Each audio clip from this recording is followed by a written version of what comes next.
कराची के मुख्तलिफ इलाकों में मौसम सरमा की पहली बारिश। हैदराबाद और जामशोरों में मूसलाधार बारिश। सर्दी की शिद्दत में इजाफा। PIDC Sultanabad Ziauddin Ahmed Road, Civil Lines, Soldier Bazaar में बारिश। Old city area, Saddar, IA Chundrigar Road, Shahrah Faisal, Korangi, Clifton, Defence, Tariq Road और जमशेद रोड के इलाके में भी बारिश।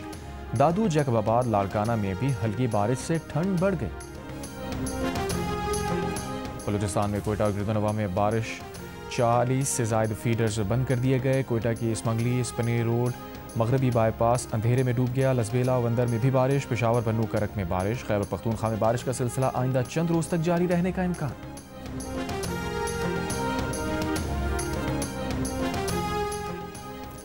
लाहौर सियालकोट मोटरवे धुंध की वजह से बंद। तर्जुमान मोटरवे पुलिस के मुताबिक मोटरवे M2 लाहौर से कोट मोमिन तक और M4 पिंडी भटिया से फैसलाबाद तक धुंध की वजह से बंद।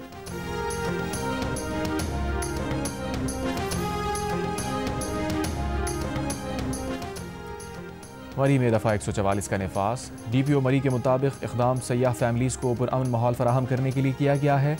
अगले 2 रोज़ मरी मॉल रोड पर सिर्फ फैमिलीज़ को दाखिले की इजाज़त होगी।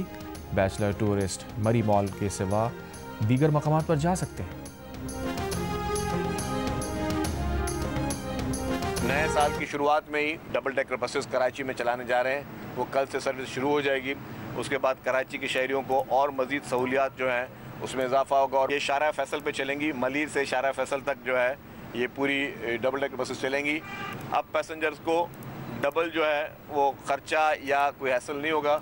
अब वो एक ही कार्ड पर, पाकिस्तान की ये वाहिद BRT है जिसमें एक ही कार्ड पे आप जो है ऑरेंज लाइन BRT और ग्रीन लाइन BRT पे सफ़र कर सकेंगे। कराची वालों के लिए खुशखबरी, आज से शारा फैसल पर डबल डेकर बसेस चलेंगी। सिंध के सीनियर वजीर शजील मेमन का कहना है डबल डेकर बसें कराची वालों के लिए नए साल का तोहफा हैं। डबल डेकर बसेस का किराया पीपल्स बस के बराबर होगा। शजील मेमन ने ऑरेंज लाइन को ग्रीन लाइन से मिलाने के मंसूबे का इफ्तिताह भी कर दिया। कहा मुसाफिर अब एक ही कार्ड पर ऑरेंज लाइन और ग्रीन लाइन से सफ़र कर सकेंगे।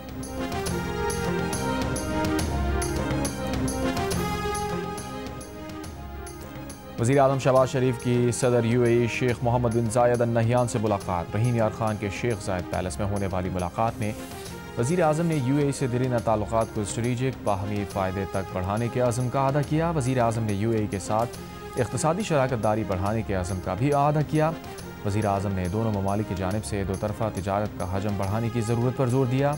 दोनों रहनुमाओं में IT, तवानाई, मादनियात और दिफाई ताउन बढ़ाने पर इत्तफ़ाक़। मुलाकात में दो तरफ़ा ताल्लुकात के अलावा दीगर अहम उमूर पर भी तबादला ख्याल।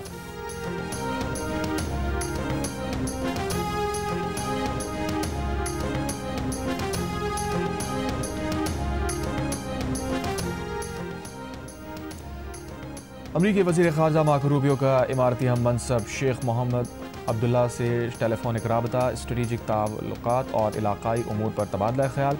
खित्ते में पायदार अमन और इस्तेहकाम के लिए ताउन जारी रखने पर इत्तफ़ाक़। नए साल की आमद पर दोनों रहनुमाओं का एक दूसरे को खैर सगाली पैगाम। अमरीकी वज़ीर ख़ारजा का सऊदी हम मनसब शहज़ादा फैसल बिन फरहान से भी टेलीफोनिक राबता, इलाकाई सलामती और इस्तेहकाम से मुताल्लिक़ उमूर पर बातचीत। आपने कोशिश की, एक मुलाकात हुई, उसके बाद जो हुआ तो जाहिर है उसमें आपको भी अफसोस ही होगा।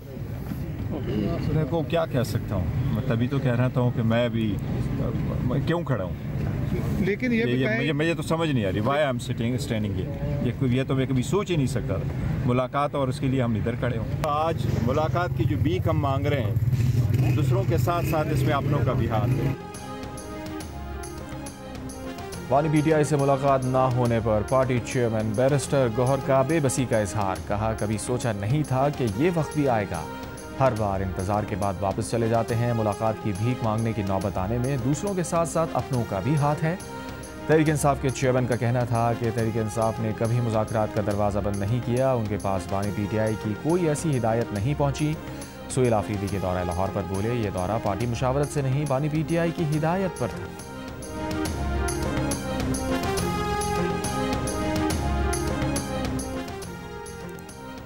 वज़ीर आला खैबर पख्तूनख्वा की पंजाब असम्बली आमद पर हुल्लड़बाजी के वाक़े पर तहक़ीक़ाती कमेटी की रिपोर्ट सामने आ गई। रिपोर्ट में हुल्लड़बाजी में मुलव्वस अशख़ास के खिलाफ कानूनी कार्रवाई और मामले की तफ्तीश में कानून नाफिज करने वाले इदारों की मदद लेने की तजवीज़। अपोजिशन की लिस्ट में शनाख्ती कार्ड नंबर, तस्वीर और गाड़ियों से मुताल्लिक कुछ नहीं था। नामुकम्मल डेटा के बायस शनाख्त में मुश्किलात आईं। मतीउल्लाह बरकी ने झूठ बोलकर असम्बली में दाखिले की कोशिश की, अपने आप को MPA कहा। मतीउल्लाह बरकी ने सिक्योरिटी से हाथ तपाई और गालम गलोच की। अपोजिशन की फहरिस्त में सजा याफ्ता हैदर मजीद का नाम था।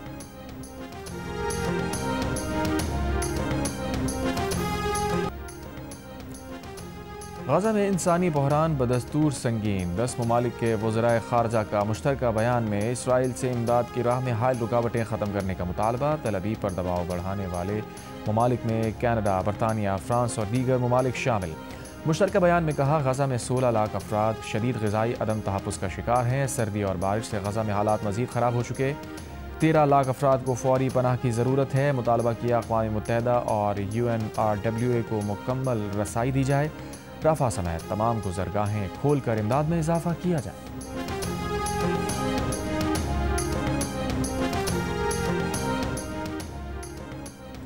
ईरान में ताजरों और तुलबा का महंगाई के खिलाफ एहतजाज। दारुल हुकूमत तेहरान समेत कई शहरों में मुजाहिरीन सड़कों पर आ गए। मगरबी पाबंदियों की वजह से ईरानी रियाल मुसलसल गिरावट का शिकार है। ईरानी सदर की ताजरों के मसाइल हल कराने की यकीन दहानी। वज़ीर दाखिला को मुजाहिरीन से मुज़ाकरात की हिदायत।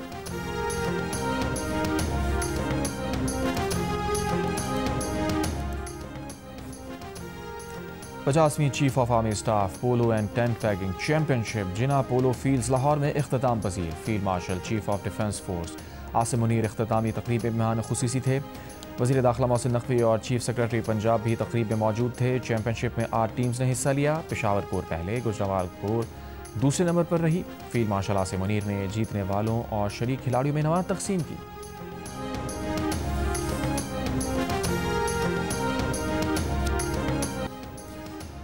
Pakistan Olympic gold medalist Arshad Nadeem की फीफा के सदर जियानी इन्फेंटिनो से मुलाकात। ओलंपिक गोल्ड मेडलिस्ट इन्फेंटिनो की मुलाकात दुबई में ग्लोबल स्पोर्ट्स समिट के दौरान हुई। फीफा के सदर ने अरशद से उनकी थ्रो के बारे में पूछा। अरशद ने फीफा सदर को बताया 92 मीटर की थ्रो की, अब इस रिकॉर्ड को तोड़ना है। फीफा सदर ने अरशद नदीम के लिए ख्वाहिशात का इजहार किया, तस्वीर भी बनवाई। कराची और लाहौर समेत मुल्क के मुख्तलिफ शहरों में साल नौ पर जश्न की तैयारियाँ। मुख्तलिफ मकामात पर आतिशबाजी का मुजाहिरा करके साल नौ का खैर मख्तम किया जाएगा। गवर्नर सिंध कामरान खान रिसोरी की हिदायत पर गवर्नर हाउस में नए साल की आमद पर तकरीब का एहतमाम। गवर्नर सिंध कामरान खान रिसोरी ने कहा, रात 12 बजे गवर्नर हाउस कराची में तारीखी आतिशबाजी की जाएगी। और जेम्स कैमरून की फिल्म अवतार 3 फायर एंड ऐश ने रिलीज़ के सिर्फ 11 दिनों में आलमी बॉक्स ऑफिस पर $762 मिलियन से ज़ायद का बिजनेस कर लिया। फिल्म ने 2025 की कामयाब तरीन फिल्म्स में अपनी जगह मजबूत कर ली।